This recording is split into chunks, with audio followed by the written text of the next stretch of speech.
Kavita's recipe मराठीमध्ये आपल्या सर्वांचं स्वागत आहे। आज मी बनवणार आहे मूग डाळीचे वडे। ही रेसिपी बनवायला एकदम सोपी आहे। घरी असणाऱ्या सगळ्या साहित्यामध्ये तयार होते। यासाठी लागणारे साहित्य आहे, हे घेतली आहे 250 ग्राम मुगाची डाळ बिना छिलक्याची, स्वच्छ धुवून 2 ते 3 तास भिजत ठेवली आणि आता त्यातलं पाणी काढून घेतलेलं आहे। 2 मध्यम आकाराचे कांदे बारीक चिरून, अर्धा कप कोथिंबीर बारीक चिरून, धने आणि बडीशेप जाडसर कुटून घेतलं आहे, 1 टीस्पून लसूण अद्रकची पेस्ट, 2-3 हिरव्या मिरच्या बारीक चिरून, गव्हाचं पीठ बाइंडिंगसाठी आणि 1 टीस्पून ओवा। आणि हे आपले बेसिक मसाले आहेत, हळद, तिखट, धने पावडर, मीठ आणि जिरा। आता ही डाळ मी मिक्सरमध्ये थोडी जाडसर वाटून घेणार आहे।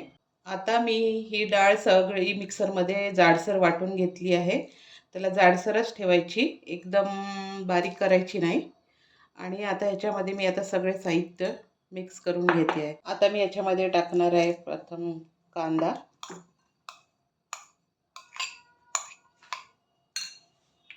मिरची, लसूण अद्रकची पेस्ट, ओवा, धणे सोपची भरड, कोथिंबीर,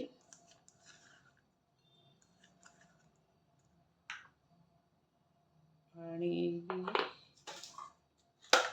हळद, तिखट,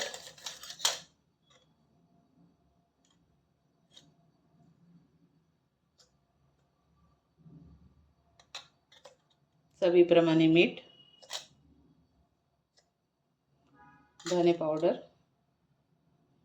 आणि थोडासा जिरा,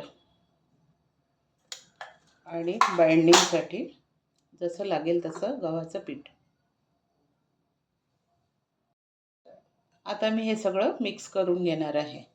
नंतर मग आपण वडे तळायला घेऊया। हे आता मी सगळं हाताने मिक्स करते। सगळं मिक्स करून आता हे आपलं असं तयार झालेलं आहे। आता आपण याचे वडे तळून घेऊया।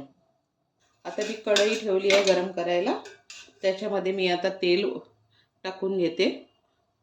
तेल गरम झालेलं आहे। आता मी त्याच्यामध्ये एक एक करून वडे तळून घेते।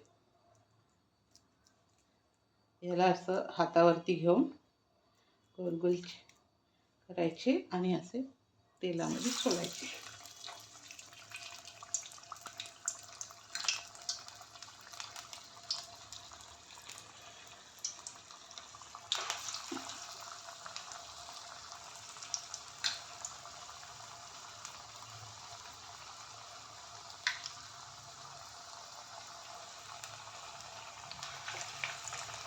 मध्यम आचेवरती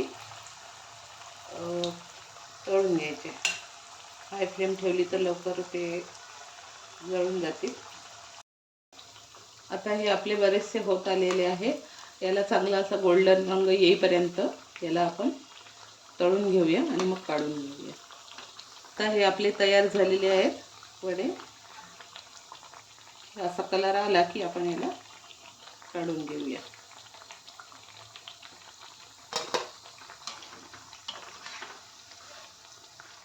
आता हे आपले मूग डाळीचे वडे तयार झालेले आहेत आणि हे आपण सॉस सोबत, हिरव्या चटणी सोबत आणि हिरव्या मिरची सोबत खाऊ शकतो।